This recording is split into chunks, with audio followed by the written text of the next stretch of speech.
Audio book यौवन सुरक्षा 2 एकाग्रता का रहस्य।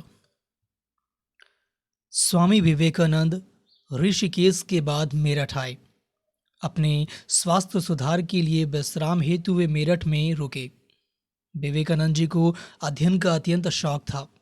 अध्यात्म एवं दर्शन शास्त्र की पुस्तकें वे बड़े चाव से पढ़ते थे। उनके एक शिष्य अखंडानंद जी उनके लिए स्थानीय पुस्तकालय से पुस्तकें ले आया करते थे। एक बार विवेकानंद जी ने प्रसिद्ध विचारक एवं दार्शनिक सर जॉन लबाक की पुस्तकें पढ़ने हेतु मंगवाईं। उन्होंने एक ही दिन में सब पुस्तकें पढ़ लीं। दूसरे दिन अखंडानंद जी ने वे पुस्तकें जमा करवाने ले गए। तब ग्रंथपाल को विस्मय हुआ, क्योंकि पिछले कई दिनों से अखंडानंद जी बड़ी बड़ी पुस्तकें पढ़ने के लिए ले जाते एवं दूसरे दिन पुनः जमा करवा देते। ग्रंथपाल ने अखंडानंद जी से पूछा, महाशय, आप पुस्तकें पढ़ते हैं या केवल अपने उनके पन्ने पलटकर ही वापस कर देते हैं? प्रतिदिन मुझसे अलग अलग पुस्तकें ढूंढवा कर मेरा दम निकाल देते हैं।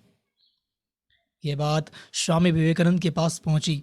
तब वे स्वयं पुस्तकालय में आए एवं उन्होंने विनम्रतापूर्वक ग्रंथपाल से कहा, अखंडानंद जी प्रतिदिन मेरे लिए पुस्तकें लाते हैं। मैं पुस्तकें पूरी की पूरी पढ़कर दूसरे दिन उन्हें जमा कराने के लिए वापस भेजता हूँ। क्या आपको शंका होती है कि मैं पढ़े बिना ही पुस्तकें वापस भेजता हूँ? ग्रंथपाल ने कहा, स्वामी जी, सर जॉन लबाक जैसे गहन तत्व चिंतक की पुस्तकें एक ही दिन में कैसे पढ़ी जा सकती हैं? इसे मैं नहीं मानता। स्वामी विवेकानंद जी ने कहा, मैंने एक ही दिन में सब पुस्तकें पढ़ डाली हैं। फिर भी आपको शंका हो तो उनकी पुस्तकों में से चाहे जिस विषय पर मुझसे कोई भी प्रश्न पूछ सकते हैं। ग्रंथपाल के दिमाग में यह बात नहीं उतर पाई। विवेकानंद जी वास्तव में पुस्तकें पढ़ते हैं कि नहीं, इसकी जांच करने के लिए ग्रंथपाल उन पुस्तकों में से एक के बाद एक प्रश्न पूछने लगा। विवेकानंद जी फटाफट उनके उत्तर देने लगे। इतना ही नहीं, प्रश्न का उत्तर पुस्तक के किस पृष्ठ पर है यह भी बताने लगे। ग्रंथपाल उन्हें फटी आंखों देखता रह गया। वे अत्यंत आश्चर्य में डूब गया। विवेकानंद जी की मेधावी स्मृति शक्ति एवं उनके ज्ञान के प्रति उसे असीम श्रद्धा हुई। उसने प्रणाम करके कहा, स्वामी जी, आपकी बात को सत्य माने बिना आपके साथ मैंने जो संशय युक्त व्यवहार किया उसके बदले में मैं क्षमा मांगता हूँ।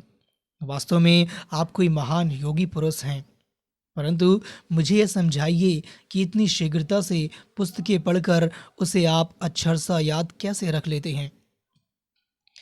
विवेकानंद जी ने कहा, ये तो बिल्कुल सामान्य बात है। छोटा बालक पहले एक एक अक्षर अलग अलग करके पढ़ता है, फिर समझदार होता है तब पूरे शब्द पढ़ता है, बाद में पूरे वाक्य फटाफट पढ़ लेता है। पढ़ा हुआ पाठ याद रखने के लिए एकाग्रता की आवश्यकता है। एकाग्रता प्राप्त करने के लिए इंद्रिय संयम चाहिए। संयम ना हो तो मन की शक्तियां बिखर जाती हैं, और इन सब की नींव में सबसे महत्वपूर्ण साधना है ब्रह्मचर्य। भैया, यह सब ब्रह्मचर्य से ही संभव बनता है। आपको मेरी स्मरण शक्ति चमत्कारिक लगती है, परंतु इसमें कुछ भी चमत्कार नहीं है। यह सब ब्रह्मचर्य का ही प्रताप है। इसका पूरा यश ब्रह्मचर्य को ही जाता है। विवेकानंद जी की बात सुनकर ग्रंथपाल के हृदय में उनके प्रति अहोभाव जाग उठा। वह स्वामी जी के चरणों में नतमस्तक होकर उनका भक्त बन गया। अनुक्रम ब्रह्मचर्य की समझ। जब स्वामी विवेकानंद जी विदेश में थे तब ब्रह्मचर्य की चर्चा चलने पर उन्होंने कहा, कुछ दिन पहले एक भारतीय युवक मुझसे मिलने आया था। वह करीब 2 वर्ष से अमेरिका में ही रहता है। वह युवक ब्रह्मचर्य का पालन बड़ी चुस्तता पूर्वक करता है। एक बार वह बीमार हो गया तो वहाँ के डॉक्टरों को बताया। तुम जानते हो डॉक्टर ने उस युवक को क्या सलाह दी? कहा, ब्रह्मचर्य प्रकृति के नियम के विरुद्ध है, अतः ब्रह्मचर्य का पालन करना उसके स्वास्थ्य के लिए हितकर नहीं है। उस युवक को बचपन से ही ब्रह्मचर्य पालन के संस्कार मिले थे। डॉक्टर की ऐसी सलाह से वह उलझन में पड़ गया। वह मुझसे मिलने आया एवं सारी बातें बताई। मैंने उस युवक को समझाया, तुम जिस देश के वासी हो वह भारत आज भी अध्यात्म के क्षेत्र में विश्व गुरु के पद पर आसीन है। अपने देश के ऋषि मुनियों के उपदेश पर तुम्हें ज़्यादा विश्वास है कि ब्रह्मचर्य को जरा भी न समझने वाले पाश्चात्य जगत के डॉक्टरों पर। हमारे ऋषि मुनि ब्रह्मचर्य रक्षा से ही परम पद की यात्रा करने में समर्थ बने हैं। ब्रह्मचर्य को प्रकृति के नियम के विरुद्ध कहने वालों को ब्रह्मचर्य शब्द के अर्थ का भी पता नहीं है। ब्रह्मचर्य के विषय में ऐसे गलत ख्याल रखने वालों के प्रति एक ही प्रश्न है कि आप में और पशुओं में क्या अंतर है। युको हजारों वर्ष तक तपस्या करके, सात्विक आहार करके, गिरी कंदराओं में साधना करके, प्रकृति के सूक्ष्म अति सूक्ष्म रहस्यों की खोज करने वाले हमारे ऋषियों की समझ ठोस है, सत्य की नींव पर आधारित है। उसमें विश्वास रखो, श्रद्धा रखो। देखो, मन को प्रबल बनाना हो तो पहले पवित्रता क्या चीज है, इसे खूब सूक्ष्मता से समझना होगा। मन को पवित्र विचारों से सराबोर रखने से मनोबल बढ़ता है। मन जितना विकारी विचारों से घिरा रहता है उतना वह निर्बल होता जाता है। इसलिए जीवन में ब्रह्मचर्य का पालन अनिवार्य है। ब्रह्मचर्य विकारी वासनाओं का नाश कर देता है। ब्रह्मचर्य का पालन व्यक्ति को उन्नत विचारों के उत्तुंग शिखरों पर प्रस्थापित कर देता है। कईयों को ब्रह्मचर्य का पालन कठिन लगता है। उनके लिए मेरी सलाह है कि विकारी विचारों को शुद्ध एवं पवित्र विचारों से काटने के अभ्यास से उसमें बहुत सफलता मिलती है। स्त्री मात्र को माता, पुत्री अथवा बहन के रूप में देखने की आदत बना लेने से काम वासना के विचार शांत हो जाते हैं। भारतीय संस्कृति में माता, पुत्री एवं बहन के संबंध को अत्यंत पवित्र माना जाता है। जब मन में ऐसी पवित्र भावना रखकर स्त्री की तरफ नजर डालोगे तो विकार तुम्हें कभी नहीं सताएंगे। ब्रह्मचर्य सभी अवस्थाओं में विद्यार्थी, गृहस्थी अथवा साधु सन्यासियों के लिए अत्यंत आवश्यक है। सदाचारी एवं संयमी व्यक्ति ही जीवन के प्रत्येक क्षेत्र में सफलता प्राप्त कर सकता है। इस प्रकार स्वामी जी जब अमेरिका के साधकों को ब्रह्मचर्य, सदाचार एवं संयम की महिमा समझा रहे थे, तब पाश्चात्य जगत के डॉक्टरों की समझ कितनी गलत थी उन्होंने यह भी बता दिया। अनुक्रम संयम की शक्ति। स्वामी विवेकानंद अपने कुछ शिष्यों को वासना का क्षय करने एवं जितेंद्रिय बनने के लिए निर्देश दे रहे थे। मन को काम से हटाकर राम में लगाना अत्यंत आवश्यक है, ऐसा वे उन्हें समझा रहे थे कि एक साधक ने पूछा, स्वामी जी, आप कहते हैं कि मन को काम से हटाकर राम में लगाना चाहिए। यह कहना तो बहुत सरल है, परंतु इसे जीवन में उतारना अत्यंत कठिन लगता है। आप कोई ऐसी युक्ति बताएं कि जिससे मन में काम वासना उठे ही नहीं, वह काम का विचार ही छोड़ दे एवं भगवत चिंतन करता रहे। स्वामी जी ने कहा, तुम्हारी बात सच है कि मन को काम वासना से हटाना बहुत कठिन है, लेकिन उसे एक बार भी वश कर लोगे तो वह जिंदगी भर तुम्हारे कहने में चलेगा। केवल ब्रह्मचर्य का पालन किया जाए तो अल्पकाल में ही सारी विद्याएं आ जाती हैं। श्रुतिधर एवं स्मृतिधर हुआ जा सकता है। केवल ब्रह्मचर्य के अभाव के कारण हमारे देश का सत्यानाश हो रहा है। प्रजा के रूप में हम निर्बल होते जा रहे हैं एवं सच्ची मनुष्यता खोते जा रहे हैं, ऐसा स्वामी जी कहा करते हैं। ब्रह्मचर्य के प्रभाव से मन की एकाग्रता एवं स्मरण शक्ति का तीव्रता से विकास होता है। स्वामी विवेकानंद अपनी यूरोप यात्रा के दौरान जर्मनी गए थे। वहाँ कील यूनिवर्सिटी के professor Paul Duchenne Swami Vivekananda की अद्भुत याददाश्त देखकर दंग रह गए थे। तब स्वामी जी ने रहस्य उद्घाटन करते हुए कहा था, ब्रह्मचर्य के पालन से मन की एकाग्रता हासिल की जा सकती है और मन की एकाग्रता सिद्ध हो जाए फिर अन्य शक्तियाँ भी अपने आप विकसित होने लगती हैं। संयम बड़ी चीज है। जो संयमी है, सदाचारी और अपने परमात्मा भाव में है, वही धर्मात्मा बनता है। जो विषय विलास में गर्काब हो जाता है वही दुरात्मा बनता है। लेकिन जो संयम करके परब्रह्म परमात्मा को मैं रूप में जान लेता है वह महान आत्मा हो जाता है। महात्मा हो जाता है। ब्रह्मचर्य का ऊंचे में ऊंचा अर्थ यही है, ब्रह्म में विचरण करना। जो ब्रह्म में विचरण करे, जिसमें जीवन भाव न बचे, वही ब्रह्मचारी है। जो मैं हूँ वही ब्रह्म है, और जो ब्रह्म है वही मैं हूँ।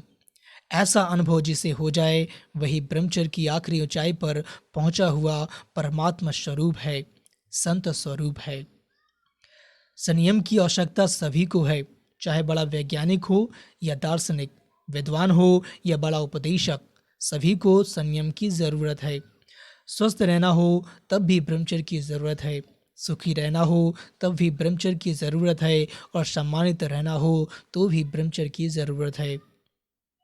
कोई चारों वेद पढ़कर कंठस्थ कर ले एवं उसका अर्थ भी समझ ले, उसके पुण्य को तराजू के एक पलड़े पर रखें और दूसरे पलड़े पर कोई अंगूठा छाप है, लेकिन 8 प्रकार के मैथुन से बचा है, उसका पुण्य रखें तो ब्रह्मचारी का पलड़ा भारी होगा। वेद पढ़ना तो पुण्य है, कंठस्थ करना भी पुण्य है, लेकिन कोई भले अंगूठा छाप है किंतु संयमी है, तो उसका पुण्य भी वेद पाठी से कम नहीं होता है। ये चतुर्वेदी से कम नहीं माना जाएगा। संयम ऐसी चीज है, ब्रह्मचर्य बुद्धि में प्रकाश लाता है, जीवन में ओज तेज लाता है। ब्रह्मचर्य ऊंची समझ लाता है कि अपनी आत्मा ब्रह्म है, उसको पहचानना ही हमारा लक्ष्य है। अगर ब्रह्मचर्य नहीं है तो गुरुदेव दिन रात ब्रह्म ज्ञान का उपदेश देते हैं, फिर भी टिकता नहीं। जो ब्रह्मचारी रहता है वह आनंदित रहता है, निर्भीक रहता है, शत्रु प्रिय होता है, उसके संकल्प में बल होता है, उसका उद्देश्य ऊंचा होता है, और उसमें दुनिया को हिलाने का सामर्थ्य होता है। स्वामी विवेकानंद को ही देखें, उनके जीवन में ब्रह्मचर्य था तो उन्होंने पूरी दुनिया में भारतीय अध्यात्म ज्ञान का ध्वज फहरा दिया था, भारत के दिव्य ज्ञान का डंका बजा दिया था।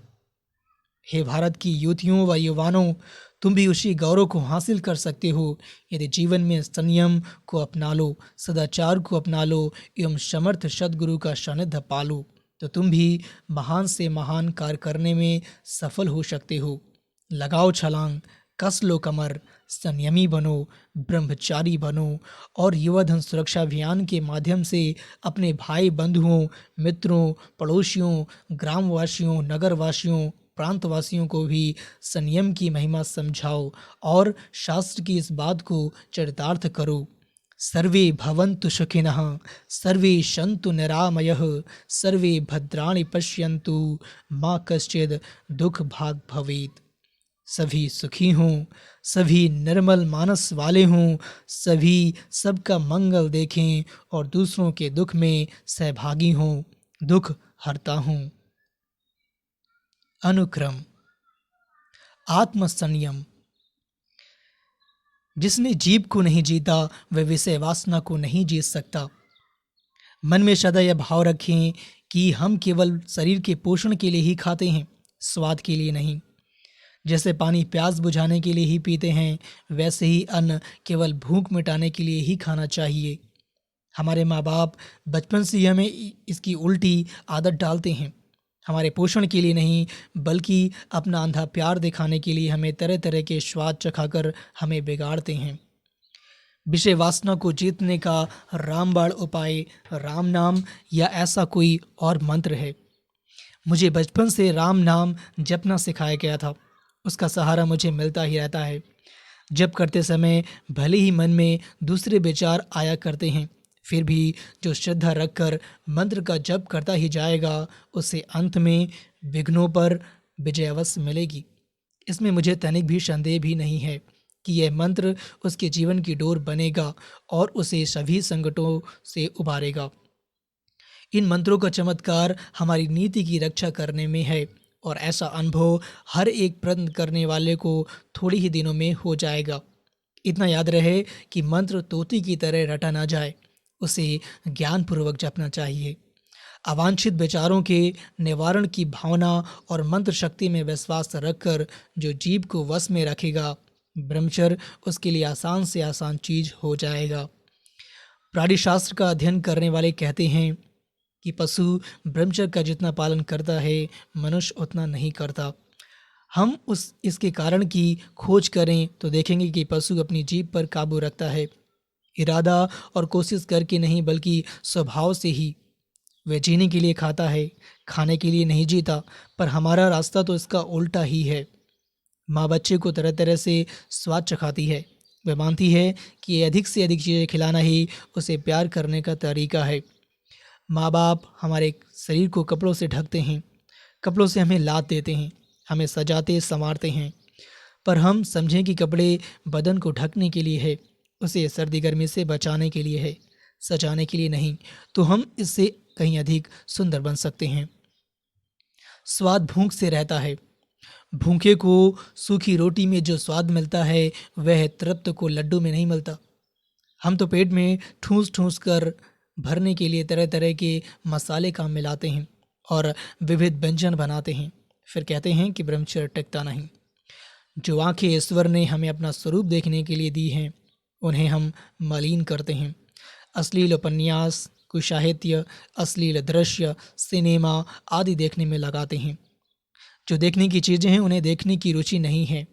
सवरी भीलन ने जो देखा, मीरा ने जो देखा, ध्रुव, प्रहलाद, सुलभा ने जो देखा, महारानी मदालसा ने जो देखा और अपनी संतानों को दिखाया, वह यदि आज का मानव देख ले तो स्वर्ग, बैकुंठ आदि कल्पना का विषम नहीं रहेगा, बल्कि यहीं अभी स्वर्गीय सुख का उपभोग कर सकता है। ईश्वर जैसा कुशल सूत्रधार दूसरा कोई नहीं मिल सकता और न आकाश से अच्छी दूसरी रंगशाला मिल सकती है। पर कौन माता बच्चे की आंखें धोकर उसे आकाश के दर्शन कराती है? बच्चे की प्रथम पाठशाला घर ही है। आजकल घरों में बच्चों को जाने अनजाने जो शिक्षा मिल रही है वह उसके तथा माता पिता के भविष्य।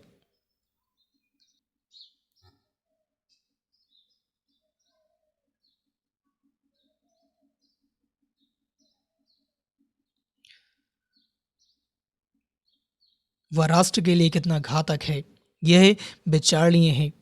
देश के बुद्धिजीवियों व कलधारों को गंभीरतापूर्वक इस विषय पर विचार करना चाहिए। अनुक्रम, जीवन की संपत्ति, संयम। एक बार चैतन्य महाप्रभु गौरांग अपने प्रांगण में शस्त्रों के साथ श्री कृष्ण चर्चा कर रहे थे और चर्चा करते करते भाव विभोर हो रहे थे। पास में एक बड़ा वट वृक्ष था, घटादार छाया, मनमोहक वातावरण। इतने में एक डोली उस वट वृक्ष के नीचे उतरी। उसमें से एक दूल्हा बाहर निकला और विश्राम के लिए वहीं बैठ गया। डोली के साथ बाराती भी थे, वे भी वहीं विश्राम करने लगे। दूल्हे का सुंदर रूप, उसकी विशाल एवं सुडौल काया, बड़ी बड़ी आँखें एवं आजानुबाहु देखते ही गौरांग बोल उठे, अरे ये कितना सुंदर है, कितना बढ़िया लगता है। लेकिन यह शादी करके आया है, अब यह संसार की चक्की में पिसेगा। भोग विलास से इसका शरीर छीड़ होगा, दुर्बल काय बनेगा, विषय विकारों में खपेगा। संसार की चिंताओं में अपना जीवन बिताने की इसकी शुरुआत हो रही है। हे कृष्ण, ये तेरा भक्त हो जाए तो कितना अच्छा हो। वे दूल्हा कोई साधारण आदमी नहीं था, वरन वे बड़े विद्वान एवं कवि थे। वे कविराज रामचंद्र पंडित स्वयं थे। उन्होंने गौरांग की ये वचन सुने तो उनके हृदय में तीर की तरह चुभ गए कि बात तो सच है। वे घर गए। 2 दिन घर में रहे तो उन्हें लगा कि यह तो सचमुच अपने को खपाने सताने जैसा है। तीसरे ही दिन वे गौरांग के पास आए एवं उनके चरणों में गिरकर बोले, हे संत प्रवर, मुझे बचाइए। ऐसी सुडौल काया है, कुशाग्र बुद्धि है, फिर भी ये जीवन विषय विलास में ही खपकर बर्बाद हो रहा है। अब मेरी जीवन गाड़ी की बागडोर आप ही संभालिए। गौरांग का हृदय पिघल गया। उन्होंने कविराज रामचंद्र पंडित को गले से लगा लिया। उन्हें गुरु मंत्र की दीक्षा देकर प्राणायाम ध्यान की विधि बता दी। थोड़े दिन तक वे गौरांग के साथ रहे एवं उनके अंतरंग शिष्य बन गए। ऐसे अंतरंग शिष्य बने कि गौरांग के मन के भाव जानकर अपने आप ही तत्परता से उनकी सेवा कर लेते थे। गौरांग को इशारा भी नहीं करना पड़ता था, मानो वे गौरांग की छाया रूप हो गए। एक बार गौरांग कीर्तन करते करते ऐसी समाधि में चले गए कि 1-2 दिन तो क्या पूरे 7 दिन हो गए, फिर भी उनकी समाधि न टूटी। सब शिष्य एवं विष्णुप्रिया देवी भी चिंतित हो उठी। आखिर इस शत शिष्य रामचंद्र से कहा गया, अब आप ही कुछ करिए। उस वक्त गौरांग भाव भाव में कृष्ण लीला में चले गए थे। विहार करते करते राधा जी का